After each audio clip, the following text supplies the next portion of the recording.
हाथरस कांड को लेकर जहां लगातार राजनीति जारी है, वहीं अब ये तय हो चुका है कि पीड़िता की तरफ से जहां वकील सीमा कुशवाहा लगातार ये कह रही हैं कि वो वकालत करेंगी, वहीं आरोपी हैं जो इस मामले में गैंग रेप के, उनकी वकालत करने के लिए डॉक्टर AP सिंह सामने आए हैं। डॉक्टर साहब, निर्भया केस के दोषियों को बचाया, अब आपको हाथरस केस के दोषी मिल गए।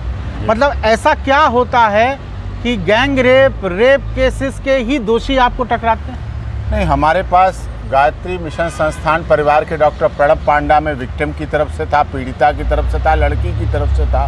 नैनीताल हाईकोर्ट गया, हरिद्वार गया, वहाँ गया, पीड़िता की तरफ से दर्जनों केस हमारे पास पीड़िता के हैं, लड़कियों के हैं, पॉक्सो के हैं, 16 साल 17 साल नाबालिग बच्चियों के साथ रेप हुआ, उनके लिए भी कर रहा हूँ। मेरा मकसद ये नहीं कि कौन है क्या, मैं गुण दोष देखकर केस निर्धारित नहीं करता हूँ। मैं ना तो जज साहब हूँ, ना अटॉर्नी जनरल हूँ, मैं डिफेंस काउंसिल हूँ। जो मेरे पास आएगा, जो भी मेरे पास आएगा, मैं उसके बिना गुण दोष देखे, बिना इस बात को सोचे समझे विचारे क्या होगा क्या नहीं होगा, मुझे उसकी कानूनी रूप से मतलब गुण दोष आप देख चुके हैं इसमें? अपने हाथरस के मामले में जो आरोपी हैं उनके दो दोष आप देख चुके हैं? हाँ, वो मुझे दिख रहे हैं, देखने की ज़रूरत नहीं, लेकिन आप लोगों की मैं धन्य मानता हूँ, इस देश की मीडिया को, कि जो चीज़ें चार्जशीट में नहीं आ पाती, जो इन्वेस्टिगेशन में नहीं आ पाती, उन्हें आप चार्जशीट से पहले ही ला देते हो, दूसरे दिन ला देते हो। जैसे मेडिकल रिपोर्ट रेप की चार्जशीट के बाद मिलती।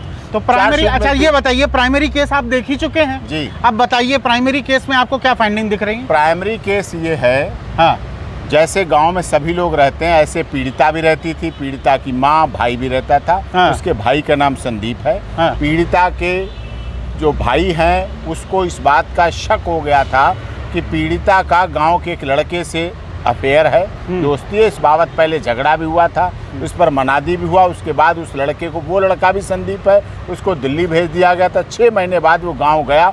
इस बात से पीड़िता का भाई परेशान था, उसने सोचा अब ये पीड़िता जो है उससे मिलेगी, दोस्ती थी, अफेयर था, प्रेम प्रसंग था।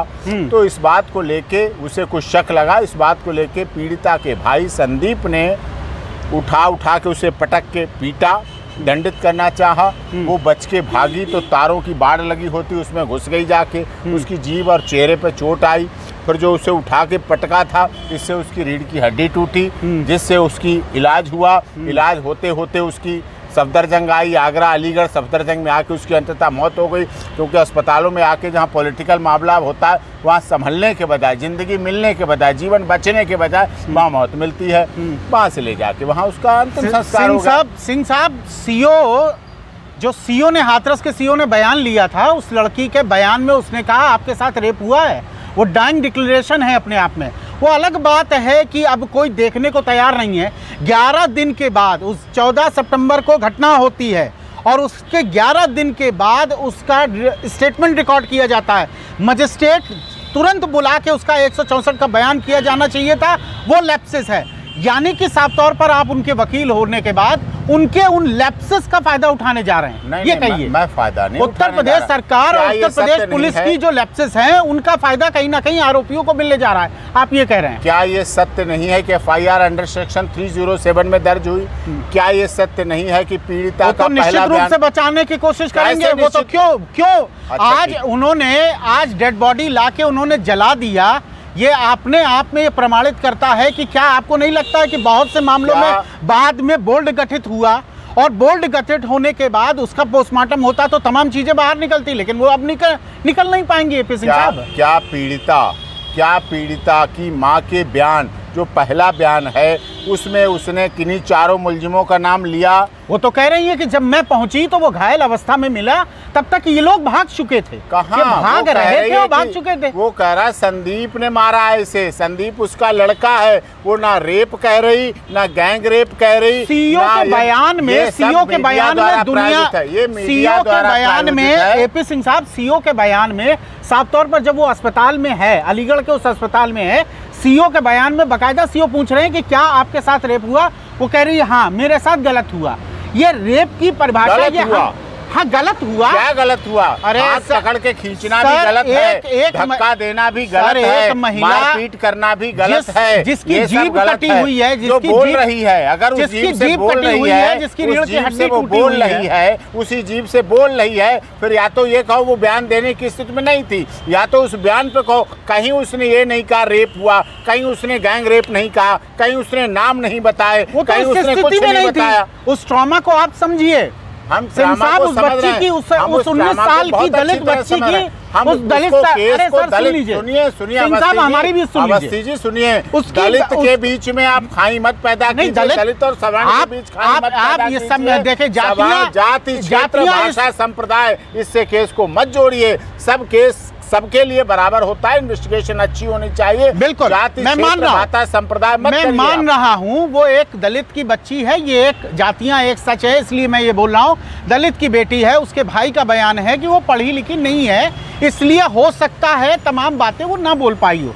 उन्होंने गैंग रेप का इस्तेमाल नहीं किया, उन्होंने कहा आपके साथ रेप हुआ, उसने कहा हाँ मेरे साथ गलत हुआ। ये तो बयान पूरे देश ने देखा है, उनका बयान साफ साफ तौर पर है। बहरहाल आप अपने आरोपियों का बचाव में यही डिफेंस लेने जा रहे हैं कि उन्होंने बलात्कार नहीं लेने जा रहा हूँ। पहला मैं ये डिफेंस लेने जा रहा हूँ कि चार्जशीट जब तक इन्वेस्टिगेशन कंप्लीट ना हो, आपको, मीडिया को, देश के नेताओं को, राजनेताओं को, राजनीतिक दलों को, सांसदों को ये लग रहा था कि इस केस के द्वारा हम 2022 के चुनाव में योगी सरकार को गिरा के अपना मुख्यमंत्री बन जाएंगे। ये सपने देखना बंद कर दें। वो जमाना चला गया जब निर्भया केस से शीला दीक्षित की सरकार भारत की राजनीति में राजनारायण चंद्रशेखर से लेकर तमाम देश के बड़े नेता जहां इस तरह की त्रासदियां हुई है वहां गए हैं। ये कोई बड़ी चीज नहीं हो रही है, पहली बार उन्होंने बीजेपी वाले भी जाते थे। लेकिन उन्होंने 100 करोड़ रुपए की फंडिंग न्यूज चैनलों को नहीं की। उन्होंने राजनारायण के पास 100 करोड़ कभी फंडिंग के लिए नहीं थे। उस समय रात में अखबार छपता था,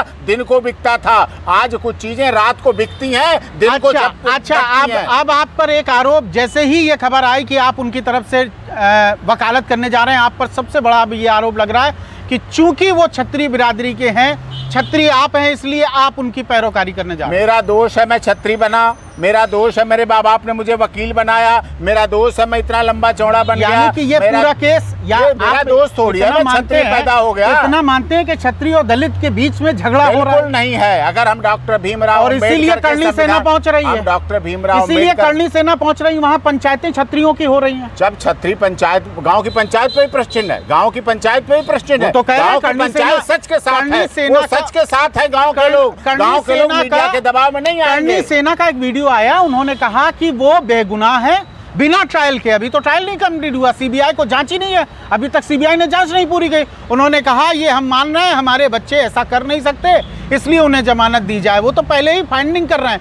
क्योंकि उनका नाम करणी सेना है, इसलिए वो एक तरह का एक मॉरल प्रेशर वो बनाना चाहते हैं और अपने समाज की वो लगातार प्रेशर। इसका मतलब आप प्रेशर से फैसले पलटते हैं। तो मैं यही तो कहना चाहता हूँ, किसी भी केस की इन्वेस्टिगेशन प्रेशर में नहीं होनी चाहिए, मीडिया ट्रायल में नहीं होनी चाहिए। निष्पक्ष जांच हो, सुपर हायर अथॉरिटी से जांच हो। सीबीआई सुपर हायर अथॉरिटी है जांच की, उससे जांच हो रही है। एसआईटी हटाई, वो लोकल पुलिस हटाई, आपने एसपी हटाए, सस्पेंड कराए, जो कुछ किया आपने अच्छा किया। मतलब आपको पुलिस की जांच पर भरोसा नहीं है? हमें पुलिस की जांच पर भरोसा, सीबीआई पे भी भरोसा, और जहां तक स्टेट ऑफ यूपी और स्टेट ऑफ यूपी का ये कहना है सुप्रीम कोर्ट के सामने कि कोर्ट मॉनिटर जांच होनी चाहिए। आप संतुष्ट हैं इस बात? कोर्ट के 5 जजों की, एक से नहीं 5 जजों से मॉनिटरिंग कराइए, उसमें सबको रखिए, खूब मॉनिटरिंग कराइए, सब कुछ सच सामने आनी चाहिए। लेकिन मुझे पूरा विश्वास है सच, क्योंकि गांव के लोगों की ये कहना है, एविडेंस है, प्रूफ है, उन्होंने ये सब बातें बताई जो मैंने आपको बताई।